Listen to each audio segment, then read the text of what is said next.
Hormones active होते हैं, तुम उन्हें प्रेम का नाम दे रहे हो।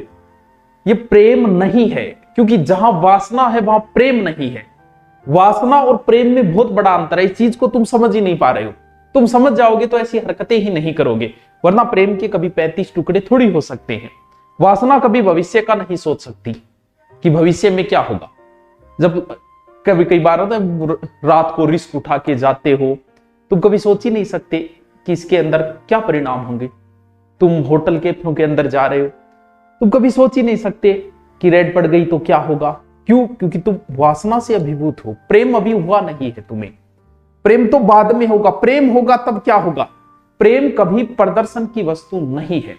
कई बार देखते हैं, अभी अभी शादी हुई है, हाथ मिला के बैठे हुए हो, कभी गले में डाल के बैठा हो, ये आपको लग रहा होगा प्रेम है, लेकिन अभी प्रेम आपको हुआ नहीं है।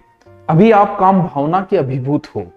क्योंकि प्रेम, आपके दादा दादी को कभी बैठे देखा ऐसे? माता पिता को कभी बैठे देखा ऐसे? तो क्या वो प्रेम नहीं करते थे? तुमसे तो बहुत ज्यादा करते थे वो। दादा ने दादी को कुछ भी कह दिया, दादी ने तो कभी तलाक नहीं दिया, कभी कोर्ट में चक्कर नहीं कटवाए दादा ने को। सुबह लड़ लेते थे, शाम को वैसे का वैसे थे। और ये भी देखो कि उनका प्रेम, दादा बहुत मोटा था, दादी पतली थी, दादा की बहुत हाइट थी, दादी ठिगनी सी थी, दादी मोटी थी, दादा पतला था, फिर भी यार वो प्रेम था। उन्होंने कभी, प्रेम और वासना में अंतर होता है इसके अंदर। हर साल एनिवर्सरी मनाते हो, हमारे पूर्वजों ने कितनी बार मनाई। आप गांव से 10 साल पहले गांव का रिकॉर्ड उठाओ, एक भी तलाक के केस नहीं मिलते थे गांव के अंदर, एक भी लव मैरिज के केस नहीं मिलते थे। अब तो हर महीना, हर 10 दिन का और हो गया। बोल 10 दिन हमारी शादी को कंप्लीट हो गई, ले जो एक नई एनिवर्सरी। उन्होंने कितनी मनाई, दादा दादी ने कितनी मनाई, माता पिता ने कितनी मनाई। प्रेम वो था। और जब प्रेम होता है तब पति परमेश्वर बनता है। अभी तुम प्रदर्शन कर रहे हो, हर 20वें दिन मनाना, हर महीने मनाना, हर साल मनाना, ये तो प्रदर्शन है। किसको दिखा रहे हो आप? क्योंकि अभी आपको प्रेम नहीं हुआ, प्रदर्शन है। पति जब परमेश्वर बनेगा, गांव के अंदर ऐसे ऐसे सीन देखे हैं। गांव में दारू पीड़ो पड़े, पत्नी उसे जाती है, लेके आती है, कपड़ा साफ करके, रोटी खिला के, और उसके बाद में उसे सुलाती थी। क्योंकि अब जो प्रेम है वो पति परमेश्वर बन गया। और जब पति परमेश्वर बन जाए तब कोई फर्क नहीं पड़ता कि वो कैसा है। इस बात से कोई 10-10 साल विदेश रहते थे, रहते थे, फिर भी पत्नी छोड़ के नहीं जाती थी। क्यों? क्योंकि अब पति परमेश्वर बन चुका है। और जब परमेश्वर बन जाएगा, क्योंकि वासना जब समाप्त होगी तो पति परमेश्वर बनेगा, तब उनसे प्रेम जो होगा, फिर कोई फर्क नहीं पड़ता कि वो 2 साल बाहर है, पत्नी यहां बैठी है, पति कहीं बैठा है। कोई जरूरी नहीं उनको हाथ डाल के बैठे हुए, क्योंकि जरूरी नहीं प्रदर्शन कहां करना है। वो परमेश्वर बन चुका है। और जब पति परमेश्वर बनेगा ना, उसके बाद पति भले कैसा हो, आपको कभी तलाक के मुकदमे सुनाई नहीं देंगे, भले कैसी ही परिस्थिति आ जाए उसके साथ। हम तो सिर्फ प्रदर्शन कर रहे हैं, दिखावा कर रहे हैं, हम लोग प्रेम नहीं कर रहे। प्रेम तो शादी के 2 या 3 साल बाद प्रारंभ होता है। उससे पहले तो हम लोग अभिभूत, वासना के अभिभूत है, वो समाप्त होने के बाद में। और आप देख लो, जितने भी लव मैरिज हुई है वो अंडर 2 साल के अंदर अंदर टूट जाती है। क्योंकि 6 महीने बाद आदमी शांत, और उसके बाद में शुरू होता है लड़ाई झगड़ा, क्योंकि प्रेम तो था ही नहीं। आपको रिलेशन को 5-7 साल हो गई, और आप बहुत बार आपने मुलाकातें भी की है, आप इन चीजों से बहुत ऊपर उठ चुके हो।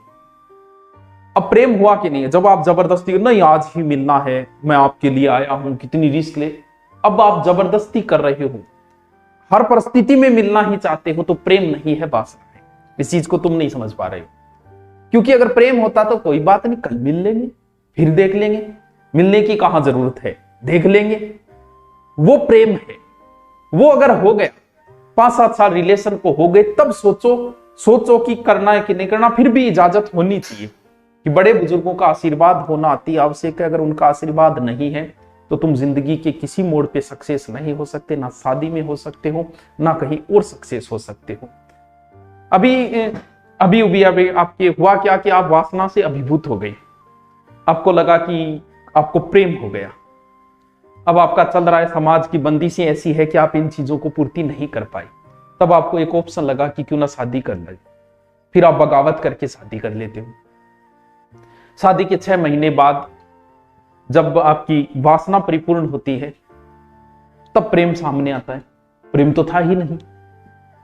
प्रेम नहीं था तो फिर लड़ाई झगड़े तलाक टुकड़े, इसके अलावा कोई ऑप्शन नहीं बचा। तुम मुड़ के वापस जा नहीं सकते क्योंकि तुम तो बगावत करके आए हो। अब बगावत की जाए कहां, मुंह किसको दिखाएं? अब लड़ाई दंगो, लड़ाई के अलावा लास्ट में वही परिणाम होगा जो परिणाम आप सुनते हो।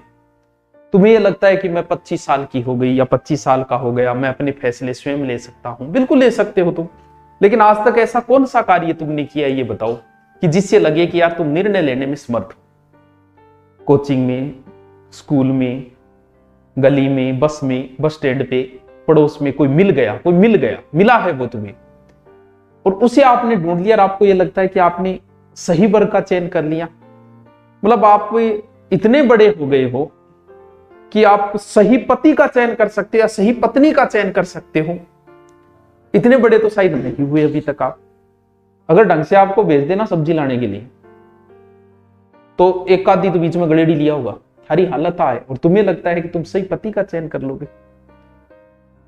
उम्र का अट्रैक्शन है, तुम्हें सुंदर देख के, सुंदर कोई दिख गई है, सुंदर दिख गया लड़का या लड़की जिससे तुम्हें उससे प्रेम हो गया और तुम्हें यह लगता है कि प्रेम ये नहीं, ये वासना से अभिभूत हो। अभी प्रेम तुम्हें हुआ ही नहीं है।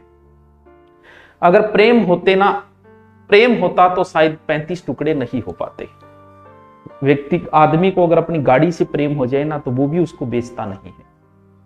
अगर घर का जानवर भी मारा जाए और उससे प्रेम हो तो शायद 2 दिन आदमी खाना नहीं खा पाता। आदमी को अपनी टी शर्ट से भी प्रेम हो जाए तो वो भी उसके 35 टुकड़े नहीं कर सकता। प्रेम नहीं था ये, तुम समझ नहीं पाए। तुम्हें ये लगता है कि हम जो कर रहे हैं वही प्यार है, हमारे माँ बाप दादा दादी ने तो कुछ किया ही नहीं। उन लोगों ने जो समाज की बंदिशें बनाई ना, तुम होंगे ज्ञानी, तुम मुझे 3 लव मैरिज सक्सेस दिखा दो, 3 गैर जाति या गैर धर्म में होनी चाहिए। आपके पास 3 भी उदाहरण नहीं। अगर आप उन सेलिब्रिटियों को भी शामिल करो ना तो भी आपके पास उदाहरण नहीं, उनकी भी टूटती जा रही है। न्यूज़ आ रही है कि जो देश छोड़ के गई थी वो भी वापस आ रही है।